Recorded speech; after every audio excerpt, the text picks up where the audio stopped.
दोस्तों नमस्कार, मैं हूं रुपेश देवांगन और हमारे इस नए चैनल पर स्वागत है। दोस्तों नया चैनल बिल्कुल नए लोगों के लिए है जो बिगिनर्स हैं।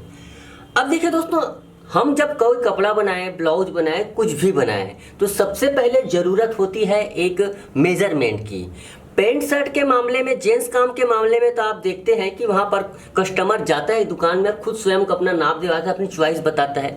लेकिन लेडीज़ काम में सबसे बड़ा यही दुखड़ा है कि लोग दुकान जाते नहीं है, महिलाएं ज़्यादातर दुकान जाती नहीं है, अक्सर पुराना ब्लाउज अपना भेज देती है और उस पर हमें ब्लाउज बनाना होता है। तो ये समस्या आती है कि जो पुराना ब्लाउज होता है तो वो कितना सही है। तो भाई आप वो सही रहेगा तब आप ब्लाउज बनाएंगे, तब सही बनेगा।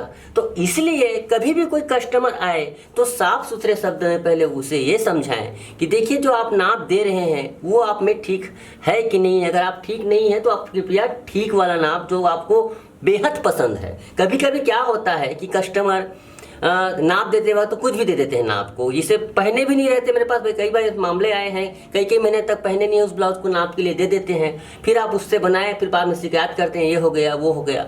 तो उससे बचने के लिए आप उससे रिक्वेस्ट करें कि जो सबसे बेहतरीन और लेटेस्ट जो ब्लाउज पहन रही है या उपयोग कर रहे हैं उस ब्लाउज का नाप लाएं। अब उसमें भी एक बहुत बड़ी बात होता है कि बहुत सारे लोगों को तो फिटिंग का सेंस ही नहीं रहता है। आपने देखा होगा कि कई लोगों का जब ब्लाउज बनता है, मतलब पहने हुए रहती है, तो मैंने देखा है कि ब्लाउज पीछे से इस प्रकार से बहुत चढ़ जाता है और सामने पूरा उतर जाता है।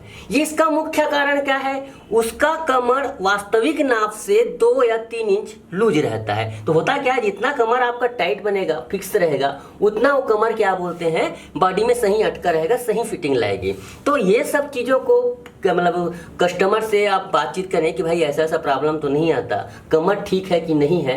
इन सब चीज़ों की क्वेरी करने के बाद ही आप इसका नाप के लिए सिलेक्शन करें। क्योंकि देखिए आप जब काम करते हैं आपके पास कंप्लेन आएगा तो आपको भी अच्छा नहीं लगेगा और कस्टमर को खैर अच्छा लगेगा ही नहीं, है ना। तो ये इसका एक नियम बना लें कि जो भी ब्लाउज लाए वो सही नाप का लाए।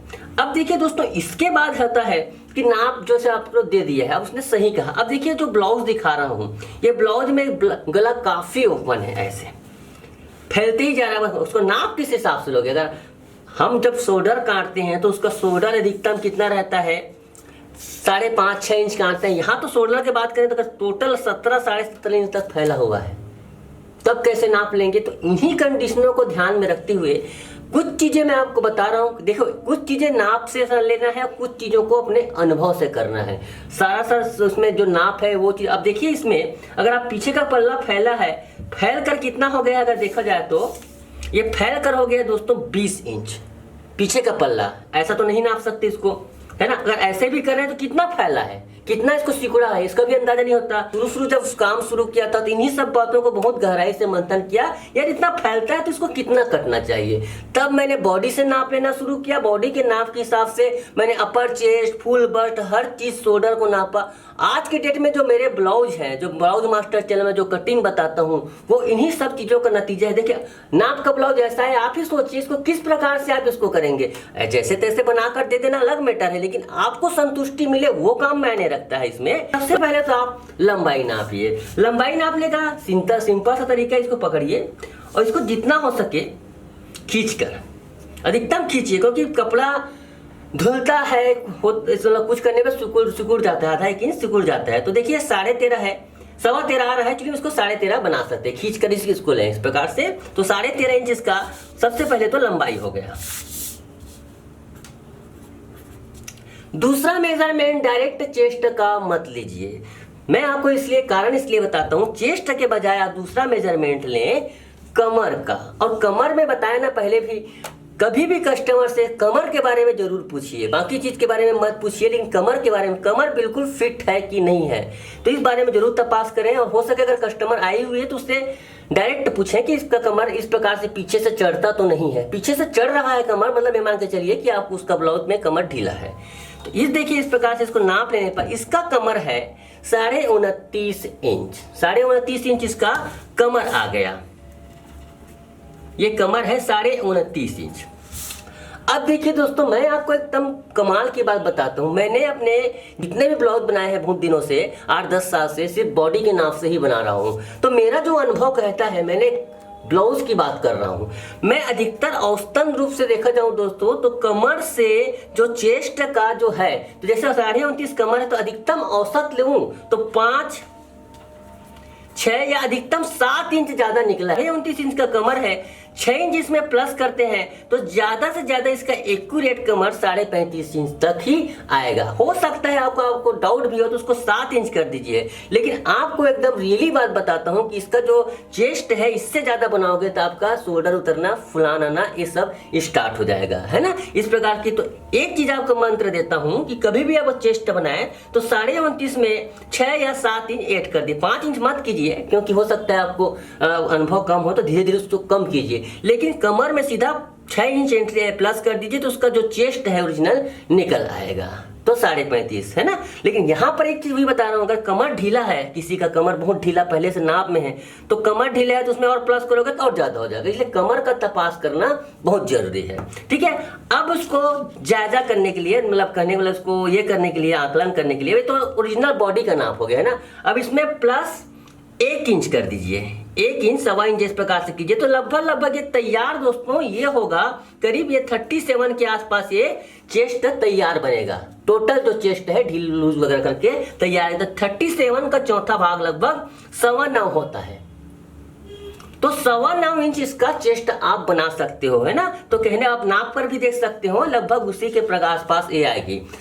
ये कपड़ा यहाँ पर बता दूं कि यहाँ पर थोड़ा सा चेस्ट नापने में थोड़ा सा मुश्किल इसलिए आ सकती है कि जैसे कटोरी वगैरह जब बनाते हैं वो पल्ला उरेबी रहता है, बॉडी में बैठता है तो और फैल जाता है। तो निश्चित रूप से जब भी आप सामने पल्ले का नाप लेंगे तो जैसे यहाँ पर 9.25 इंच इसका नाप आ रहा है तो उससे 1/4 इंच कम ही नापे। ये देखिए 9.5 के आसपास आ रहा है, मतलब लगभग 38 के आसपास इसका चेस्ट आ रहा है ना। तो इस चीज का ध्यान रखेंगे, ये हो गया हमारा अनुभव। अब रही बात होती है शोल्डर की, चेस्ट नाप लिया, कमर नाप लिया, अब यहाँ पर अपर चेस्ट, फुल बस्ट, ये सब चीजें पता नहीं चलेगी। अब यहाँ पर शोल्डर को जब आप नापेंगे तो शोल्डर को नापने का तरीका आपको बता रहा हूं। सबसे पहले कि ब्लाउज में आप इस प्रकार से हुक लगा लीजिए, यहाँ पर हुक है तो टूट गया है हुक इसका, तो इस प्रकार से हुक के इसमें ये कर लीजिए, क्योंकि पीछे के हिसाब से करोगे तो पूरा फैलने लग जाएगा। अब उसके बाद हुक लगाने के बाद इसको जैसे कोशिश करें कि राउंड का सर्कल सही आए, इस प्रकार से बैठे ये। अब इसके बाद आप इसका शोल्डर नाप सकते हैं। 1 मिनट में इसको सही करता हूँ आपको स्क्रीन, ये देखिए इस प्रकार से आप इसको हुकाई की जगह हम ले आइए इसे सही तरीके से। अब इसको कीजिए, क्योंकि पीछे के हिसाब से करोगे तो पूरा फैल जाएगा, इसलिए सामने का हुक इस प्रकार से लगा ले। लगाने के बाद सही तरीके से करें। अब उसके बाद इस पर टेप चढ़ा दें। अब आप इसमें देख सकते हैं दोस्तों, इसको नापने पर सही तरीके से रख रहे हैं तो नापने पर हमें करीब ये 11 इंच के आसपास आ रहा है। देखो मतलब 5.5 इंच पर इसका शोल्डर कटा है, आधा जो कहे तो 11 इंच पर ये कटा है। इस प्रकार से इसका ये कर सकते हैं, लेकिन फिर भी यहाँ पर थोड़ा सा आपको अनुभव का काम करना पड़ेगा, क्योंकि पुराने ब्लाउज से नाप लेते वक्त ये सब चीजें नापते नहीं बनता है।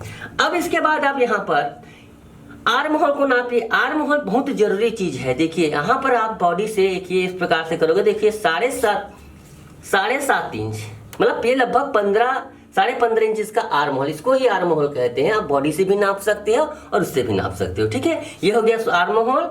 अब इसके बाद जो महत्वपूर्ण नाप आता है वो आस्तीन की, ये देखिए यहाँ पर ये है 3 इंच है और इस प्रकार से इसका ये मोहरी हो गया, ये ठीक है, 6.5 इंच इसका मोहरी हो गया। अब देखिए यहाँ पर मुख्य जो नाप होता है ये पीछे के गले का होता है। पीछे के गले में क्या होता है, देखिए हम गले की गहराई कितना दे, तो इसका सिंपल सा एक ये है दोस्तों, जैसे इसका हमने 13.25 इंच यहाँ पर लंबाई रखा तो 13.25 को यहाँ पर हटा दीजिए।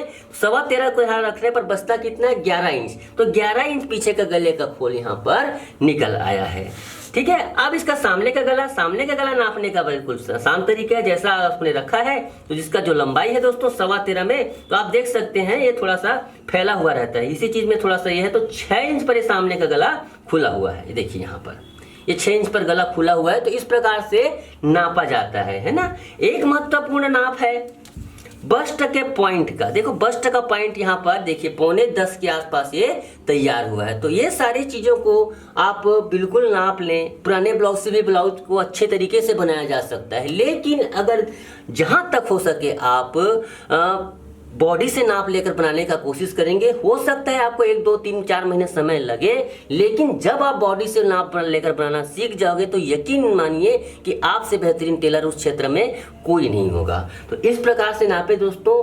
मुझे उम्मीद है एक बिगिन करने के लिए जो जानकारी मैंने दी है वो आप लोगों के जरूर काम आएगी। इसी प्रकार से बेहतरीन वीडियो देखने के लिए हमारे चैनल को सब्सक्राइब कीजिए। यकीन मानिए मेरा जो चैनल है एक बहुत अनुभव का अपने साथ के साथ शेयर कर रहा हूँ। ऐसे कुछ 2-4 महीने सीख कर मैं आपको यूट्यूब में नहीं सिखा रहा हूँ। आज के लिए बस इतना ही। धन्यवाद, नमस्कार।